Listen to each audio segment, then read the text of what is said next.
নমস্কার বন্ধুরা, আজকে তৈরি করছি একটা দুর্দান্ত স্বাদের রেসিপি। সম্পূর্ণ নিরামিষ পর্বে ছেনা পটলের কালিয়া। আর এই ছেনা পটলের কালিয়াটা ফ্রায়েড রাইস, ভাত, পোলাও কিংবা রুটি, পরোটা সব কিছুর মধ্যে খেতে খুবই দুর্দান্ত লাগে। অসাধারণ একটা রেসিপি। এই রেসিপিটা সম্পূর্ণ স্পেশালভাবে তৈরি করছি, কিন্তু খুব সহজ পদ্ধতিতে তৈরি করে নিতে হয়। আর এটা যে কেউ তৈরি করে নিতে পারবেন, খেতে খুবই দারুণ লাগে। তাহলে তার জন্য রান্না করার জন্য আমি নিয়ে নিয়েছি এখানে 500 গ্রাম পটল। আর চেষ্টা করবে এই পটলগুলো কচি কচি পটল নিতে রান্না করা, তাহলে রান্নাটা খুব ভালো হয়। অল্প অল্প করে খোসা রেখে পটলগুলোকে কেটে নিয়েছি। আর পটলের গায়ে একটু করে চিড়ে দিতে হবে। এইভাবে চিড়ে দিলে কী হয় বলুন তো, পটলের ভিতরে তেল মশলাগুলো ভিতরে যেতে পারে আর পটলগুলো সুসিদ্ধ হয়, বেশি সময়ও লাগে না সিদ্ধ হতে। তাই এইভাবে একটু গায়ে চিড়ে দিতে হবে। আর এই পটলগুলো সম্পূর্ণভাবে কচি পটল নেবে, কারণ দেখেন এই পটলগুলো ভিতরে একটুও বীজ হয়নি। পটলগুলো দেখেই বুঝতে পারবেন পটলগুলো কীরকম কচি কচি পটল। আর এই পটলগুলো যেহেতু আমি সব পটলগুলোকে একবারই চিড়ে চিড়ে নিয়েছি, 500 গ্রাম পটল। আর এই পটলগুলো সম্পূর্ণ দেশি। গ্রাম বাংলাতে গ্রামের মানুষগুলো বুঝতে পারে কোন পটলটা দেশি আর কোনটা হাইব্রিড। আমি কিন্তু সম্পূর্ণ দেশি পটল নিয়েছি, কারণ এই পটলগুলো খেতে খুবই ভালো লাগে। আর এর ভিতরে যদি কচি পটল নিয়ে থাকেন না, দেখেই বুঝতে পারবেন আর ভিতরে একটুও বীজ হয়নি। এই পটলগুলো খেতে খুবই দুর্দান্ত লাগে, মুখে দিলে গলে যাবে। আর বিচনওয়ালা পটলগুলো পরিবারে কেউ বাচ্চারা কিন্তু খেতে চায় না বিচন থাকলে। দেখে থাকবেন, লক্ষ্য করে থাকবেন, আমরা বাচ্চারা কিন্তু পটল খাওয়ার জন্য খুব হয়, কিন্তু যদি কচি কচি পটল থাকে অনায়াসে ওরা খেতে নিয়ে। আর এই রেসিপিটা বাচ্চা থেকে বড় সবাই খেতে খুব ভালো লাগে। দেখেন আমার পটলগুলো সম্পূর্ণভাবে চিড়ে কেটে একটু একটু করে খোসা ছাড়িয়ে সব কটা পটল কাটা হয়েছে। এবার কিন্তু একটু ধুয়ে নিলাম, কারণ খোসা ছাড়াবার সময় একটু একটু খোসা লেগেই থাকে, তার জন্য সেটা পরিষ্কার করে ধুয়ে জল ঝরিয়ে রেখে নিয়েছিলাম। সেখানে একটু লবণ আর হলুদ মাখিয়ে দিলাম। মাখিয়ে দিয়ে সাথে সাথে আমি ভেজে নেব। কারণটা কেন বলুন তো, লবণ হলুদটা তো ভেদ করে যাবে। আর এটা যদি একটু সময় ছেড়ে রেখে দেন, রেস্টে রেখে দিলে না কি হয়, এটা তেল ছাড়তে, এখান থেকে জল ছাড়তে লাগে। আর এই যদি পটল থেকে জল ছাড়তে লাগলে তখন ভাজতে অসুবিধা হয়, ছিটা পিটা পড়ে থাকে। তার জন্যে তেলগুলো বেশি শোক হয়ে যায়। দেখবেন পটল যদি একটু, যে কোনো জিনিসও একটু রেস্টে রেখে দিলে দেখবেন তেলটা বেশি শোক করে। সে যাই হোক, আমি এদিকে কিন্তু তেলটা আমি কড়াইতে বসিয়ে দিয়েছি। এই তলে আমার রান্নাটা সম্পূর্ণ কমপ্লিট। তেলটা গরম হয়ে গেছে, দেখেন ধোঁয়া উঠতে লেগেছে। এবার কিন্তু আমি পটলগুলোর সাথে সাথে নুন হলুদ মাখানো পটলগুলোকে অ্যাড করে দিলাম। পটলগুলো দিয়ে এবার আমি তেলের মধ্যে দিয়ে মিডিয়াম টু হাই ফ্লেমে এটাকে ভেজে নেব। পটলগুলোকে সামান্য লালচা করে ভেজে নিতে হবে। পরে আবার আমি রান্নাটা করার সময় তো তখন সিদ্ধ হবে, সেই রান্না করার পর্যায়ে যখন সিদ্ধ হবে, তাহলে এখানে বেশি লাল করে ভাজা কোনো দরকার নেই। এই পর্যায়েতে আমি অল্প লাল করে ভেজে নেব যতক্ষণ অবধি পটলটা ভাজা হচ্ছে।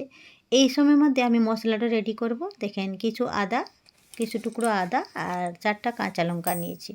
এখানে আমি কোনো ভেজাল লাল লঙ্কা ইউজ করছি না, যেহেতু বাচ্চারাও খেতে পারবে। আর এখানে পেস্ট করে নিয়েছি, আদা লঙ্কা পেস্ট করে তার সাথে কিছু মশলা অ্যাড করছি। দেখেন মশলাটা তৈরি করে নেব। একটু হলুদ গুঁড়ো, জিরে গুঁড়ো, ধনিয়া গুঁড়ো, তারপরে কাশ্মীরি লঙ্কা গুঁড়ো, এটা দিয়ে সামান্য জল দিয়ে আমি পেস্টও বানিয়ে রেখে দেবো। কিছু সময়ের জন্য ভিজতে পারবে এইটা, সেই যতক্ষণ অবধি আমার পটলটা ভাজা হচ্ছে। দেখেন এখানে এগুলো দিয়ে ভালোভাবে নেড়ে চেড়ে দিতে হবে। এখানে কিন্তু একটা কথা বলে দিচ্ছি বন্ধুরা, আমি যে এই মশলাগুলো অ্যাড করেছি, যেমন কি ধনিয়া গুঁড়ো, জিরে গুঁড়ো, এগুলো কিন্তু সম্পূর্ণ ঘরে তৈরি। আমি কাঠকলাইতে ভেজে এই মশলাগুলোকে গুঁড়ো করে রেখেছিলাম মিক্সচার গ্রাইন্ডারে পিষে দিয়ে। যেহেতু আমি গোটা ধনিয়া গোটা জিরে বাজার থেকে নিয়ে এনে থাকি আর ঘরেই পেস্ট করে থাকি। দেখেন এবার আদা আর লঙ্কা পেস্ট করা মিক্সচার গ্রাইন্ডারে আমি দিয়ে দিলাম 2 চামচ মতন দই, তার সাথে দিয়ে দিলাম 8-10টা কাজুগুলোকে পেস্ট করে নিল। এবার কিন্তু দেখেন আমার পটলটা ভাজা হয়ে গেছে, একটু একটু করে লাল হয়ে ভাজা হয়ে গেছে। এবার আমি এখানে দিয়ে এবার পটলগুলোকে তেল থেকে তেল ঝরিয়ে ঝরিয়ে সম্পূর্ণ সব পটলগুলোকে আমি তুলে নেব। পটলগুলোকে এখান থেকে তুলে নিয়ে যেই তেলটা বেঁচে থাকবে এই তেলেই আমার রান্না হয়ে যাবে। দেখেন তেলটা কিন্তু যতটা তেল দিয়েছিলাম সেই মতন তেল আছে এখানে, বুঝতে পারছেন তো।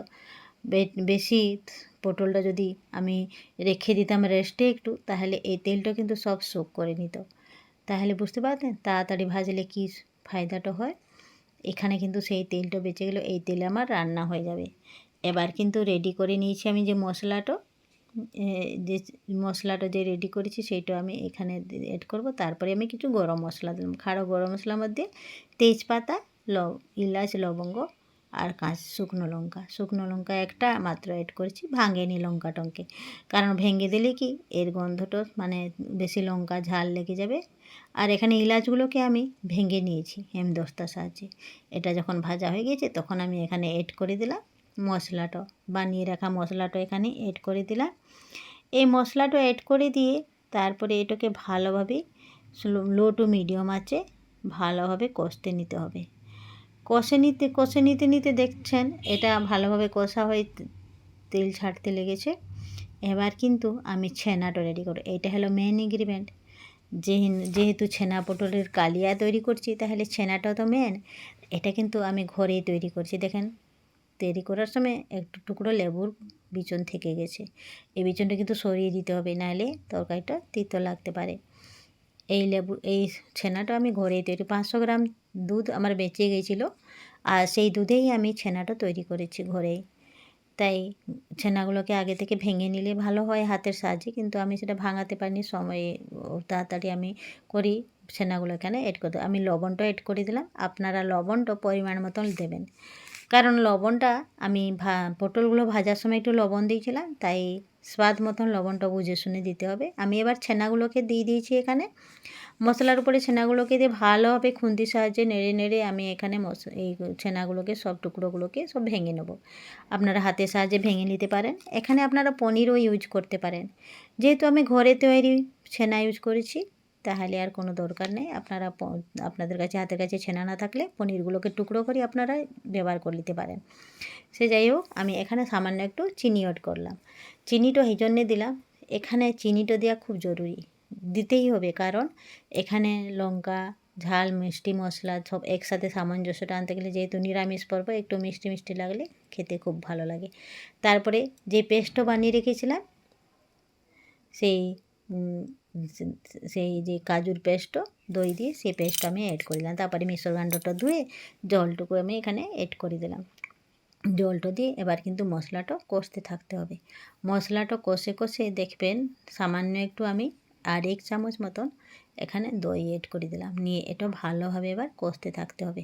কষতে কষতে দেখবেন এখান থেকে তেল ছাড়তে লাগবে, এখান থেকেও তেল ছাড়তে আর এই তেলটা ছাড়ার অবধি আমাকে একটু লো টু মিডিয়াম, এবার কিন্তু গ্যাসের ফ্লেমটা স্লো টু মিডিয়াম করেই রাখতে হবে। কারণ আর এটা কষতে থাকতে হবে, নাহলে যেহেতু বাদাম দেওয়া আছে, কাজু বাদাম, নিচের দিকে লেগে যাবার ভয় থাকবে। আর দই দেওয়া হয়েছে, তার জন্য সবসময় এটা কষতে থাকতে কষতে দেখেন তেল ছাড়তে লেগেছিলো। এবার আমি ভাজা রাখা পটলগুলোকে অ্যাড করে দিলাম।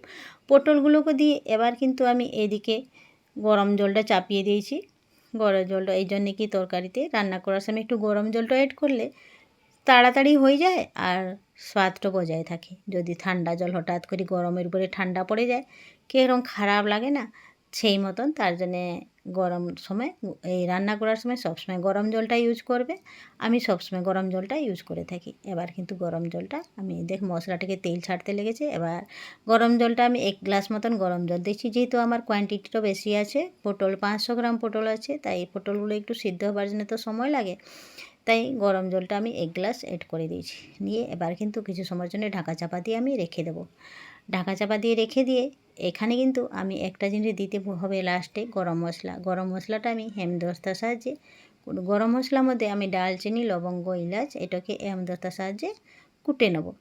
আমি প্যাকেট মশলা খুব কম ইউজ করি, তাই ঘরের মধ্যেই আমি সব দারচিনি, এলাচ, লবঙ্গ বেশি করে এনে রাখি, ঘরেই সেটা কুটে নিই। আমি হেমদস্তার সাহায্যে কুটে দেখেন আমার এইটোভাবে নাড়তে নাড়তে দেখছে একটু করে খুলে খুলে দেখো। আর এই সময় একটু মশলাটা একটু টেস্ট করে নিতে হবে এই ঝোলটা, কারণ মশলাতে তেল, নুন বা লঙ্কাটাও ঠিকঠাক আছে না নেই সেটা টেস্ট করে নিতে হবে। কারণ এইটা যদি না টেস্ট করা যায় তাহলে পরে খেতে দেবার সময় অসুবিধা লাগে। কেউ যদি বলবে লবণটা কম হলো কিংবা লবণটা বেশি হয়ে গেলো তাহলে অসুবিধা আছে না, তার জন্য টেস্ট করে নিলাম ঠিকঠাক আছে আমার। আপনারাও তাই টেস্ট করে নিবেন একটু। তারপরে আমি কুটে রাখা গরম মশলাটা অ্যাড করে দিলাম, নিয়ে তারপরে আমি অ্যাড করলাম 1 চামচ গাওয়া ঘি। ঘিটো দিয়ে আমি এবার কিন্তু বন্ধ করে দেবো গ্যাসের ফ্লেমটা। রান্নাটা আমার সম্পূর্ণ কমপ্লিট হয়ে গেছে। এবার কিন্তু এটা গ্যাসের ফ্লেমটা বন্ধ করে কিছু সময়ের জন্য আমি গ্যাসের উপরে রেখে দেবো। তারপরে এটা পাত্রতে ঢেলে খেতে সার্ভ করে দেবো। এবার কিন্তু আপনাদেরকে বলছি কেমন লাগলো রেসিপিটা অবশ্য জানাবেন। এই পটলের ছেনা কালিয়া রেসিপিটা কেমন হয়েছে অবশ্যই একবার জানাবেন। ভালো লাগলে একটু লাইক করি, চ্যানেলটাকে সাবস্ক্রাইব করতে যেন ভুলবেন না। সবাইকে অনুরোধ রইল সাবস্ক্রাইব করে পাশে থাকবেন। এইরকম নিত্য নতুন রেসিপি পেতে হলে আমার আইডিতে ফলো করে রাখবেন, চ্যানেলটাকে সাবস্ক্রাইব করতে রাখবেন। এইরকম নতুন রেসিপি নিয়ে আবার আপনাদের কাছে উপস্থিত হয়ে যাব অন্য কোনো সময়। ধন্যবাদ। ভালো থাকবেন, সুস্থ থাকবেন, নিজের পরিবার জন্য ভালো ভালো রেসিপি তৈরি করবেন।